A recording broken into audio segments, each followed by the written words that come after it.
नमस्कार दोस्तों। गर्मी का मौसम है और हाथ में एक ठंडा शरबत का ग्लास तो बनता है ना। लेकिन रुकिए, क्या आपने सुना है शरबत जिहाद? शरबत जिहाद का नाम, जी हाँ, शरबत, वो मीठा सा पेय जो गर्मी में सुकून देता है, आजकल एक बड़े विवाद का हिस्सा बन गया है। एक तरफ है बाबा रामदेव जो कह रहे हैं कि कुछ शरबत कंपनियां जिहाद कर रही है, दूसरी तरफ है कंपनी जो एक सदी से ज़्यादा पुरानी है और चुपके से अपनी विरासत का बखान कर रही है। आखिर पूरा माजरा क्या है? क्या ये सिर्फ बिजनेस की जंग है या फिर इसके पीछे कुछ और भी है? मेरा नाम है मोइनुद्दीन खान और आप देख रहे हैं अनफोल्डेड एमडी सर। सब्सक्राइब। आज के इस वीडियो में हम इस शरबत जिहाद विवाद की तह तक जाएंगे। हम समझेंगे कि ये हुआ कब, कहाँ, क्यों और कैसे। और हाँ, अंत तक बने रहिए क्योंकि इस कहानी में ट्विस्ट भी है और सबक भी। तो चलिए शुरू करते हैं। तो सबसे पहले जानते हैं ये विवाद आखिर है क्या। पिछले कुछ समय से बाबा रामदेव ने एक वीडियो में एक कंपनी पर निशाना साधा बिना नाम लिए। उन्होंने कहा कि कुछ शरबत कंपनियां अपने मुनाफे से मदरसे और मस्जिद बनवा रही है।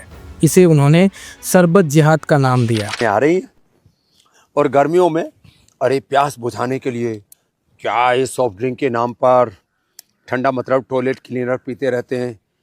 एक तरफ टॉयलेट क्लीनर का प्रहार, जहर, दूसरी तरफ शरबत के नाम पर एक कंपनी है जो शरबत तो देती है लेकिन उस शरबत से जो पैसा मिलता है उससे मदरसे और मस्जिदें बनवाती। ठीक है, उनका मजहब है, लेकिन आप यदि वो शरबत पिएंगे तो मस्जिद और मदरसे बनेंगे। और पतंजलि का गुलाब का शरबत पीते हैं आप, लो ये शरबत पिएंगे आप तो गुरुकुल बनेंगे, आचार्य कुलम बनेगा, पतंजलि विश्वविद्यालय, भारतीय शिक्षा बोर्ड आगे बढ़ेगा। इसलिए मैं कहता हूँ ये शरबत जिहाद भी, जैसे लव जिहाद, वोट जिहाद चल रहा है ना, ऐसे शरबत जिहाद भी चल रहा है। तो लो, आपको इस शरबत जिहाद से बचाना है तो सब तक ये शरबत में। दूसरी तरफ उनकी कंपनी पतंजलि ने नया गुलाब शरबत लॉन्च किया और कहा कि हमारा शरबत पियो, इससे हम गुरुकुल और मंदिर बनाएंगे। अब ये कंपनी कौन है? हालांकि रामदेव ने नाम नहीं लिया, लेकिन साफ है कि उनका इशारा हमदर्द की ओर था, जो रूह अफ़ज़ा बनाती है। हमदर्द जो 1906 से हिंदुस्तान में यूनानी दवाइयाँ और शरबत बना रही है। लेकिन सवाल ये है, रामदेव ने ऐसा क्यों कहा? क्या ये सिर्फ मार्केटिंग का दाव है या फिर कुछ और? चलिए इसे समझते हैं। हमदर्द ने इस बयान का जवाब नहीं दिया, लेकिन अपने ट्विटर, जो कि अभी एक्स है, उस पर कुछ पोस्ट किए। उन्होंने लिखा, रूह अफ़ज़ा 1960 से दिलों को ठंडक दे रहा है। एक और पोस्ट में कहा कि हम साफ सफाई और क्वालिटी के साथ यूनानी फॉर्मूले से प्रोडक्ट बनाते हैं। ये जवाब सुनकर लगता है कि वो अपनी विरासत और प्रक्रिया पर जोर दे रहे हैं। लेकिन क्या ये जवाब काफ़ी है या फिर ये जंग अभी भी और बढ़ेगी? अब बात करते हैं कि ये विवाद कब और कहां शुरू हुआ। ये पूरा मामला अप्रैल 2025 के आसपास सुर्खियों में आया, जब रामदेव का एक वीडियो वायरल हुआ, लेकिन इसकी जड़ें बहुत पुरानी हैं। हमदर्द की शुरुआत 1906 में दिल्ली में हकीम हाफिज अब्दुल मजीद ने की थी।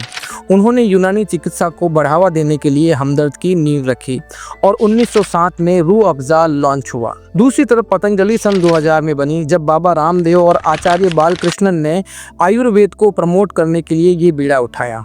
दोनों कंपनियां अलग अलग समय पर शुरू हुई, लेकिन आज दोनों एक ही मार्केट में हैं, हर्बल प्रोडक्ट और शरबत।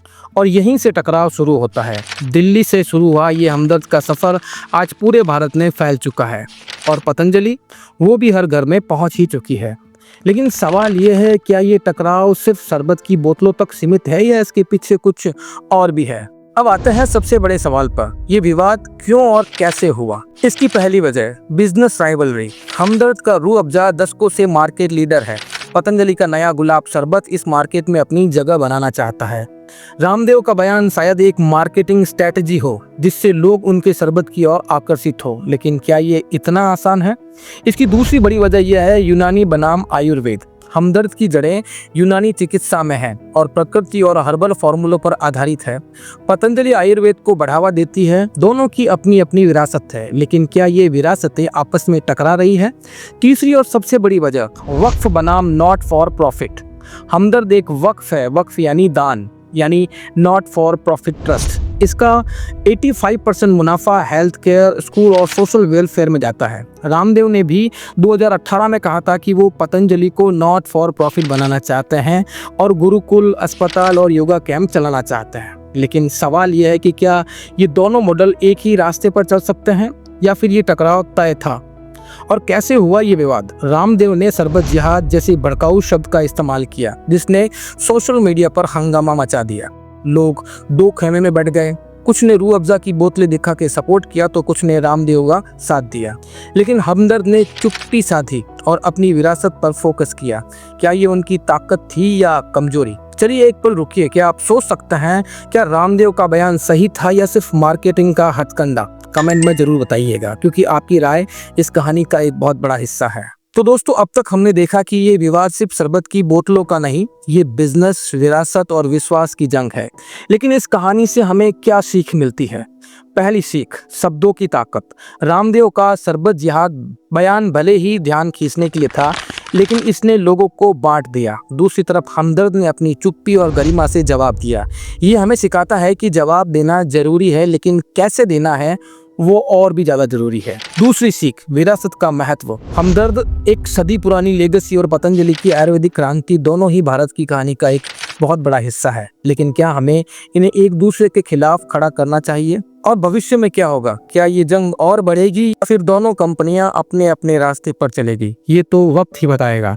लेकिन एक बात पक्की है, हमारा शरबत चुनना सिर्फ स्वाद का मसला नहीं है, ये हमारे विश्वास और मूल्यों का भी मसला है। तो दोस्तों, ये थी सरबत जिहाद विवाद की पूरी कहानी। अब आपकी बारी है, कमेंट में बताइए आपका पसंदीदा शरबत कौन सा है और क्या आपको लगता है कि ऐसी जंग से कुछ हासिल होगा? क्या अपनी लाइन को बड़ा करने के लिए किसी दूसरे की लाइन को मिटाना जरूरी है? क्यों हेल्दी कंपटीशन नहीं किया जा सकता? और क्यों बार बार धर्म का सहारा लिया जाता है? और क्यों बांटा जाता है जिहाद के नाम पे? ये आपको समझना होगा। अगर आपको ये वीडियो पसंद आया हो तो इसे लाइक करें, शेयर करें और सब्सक्राइब करना ना भूलें। घंटी दबाइए ताकि अगली कहानी आप तक सबसे पहले पहुंचे।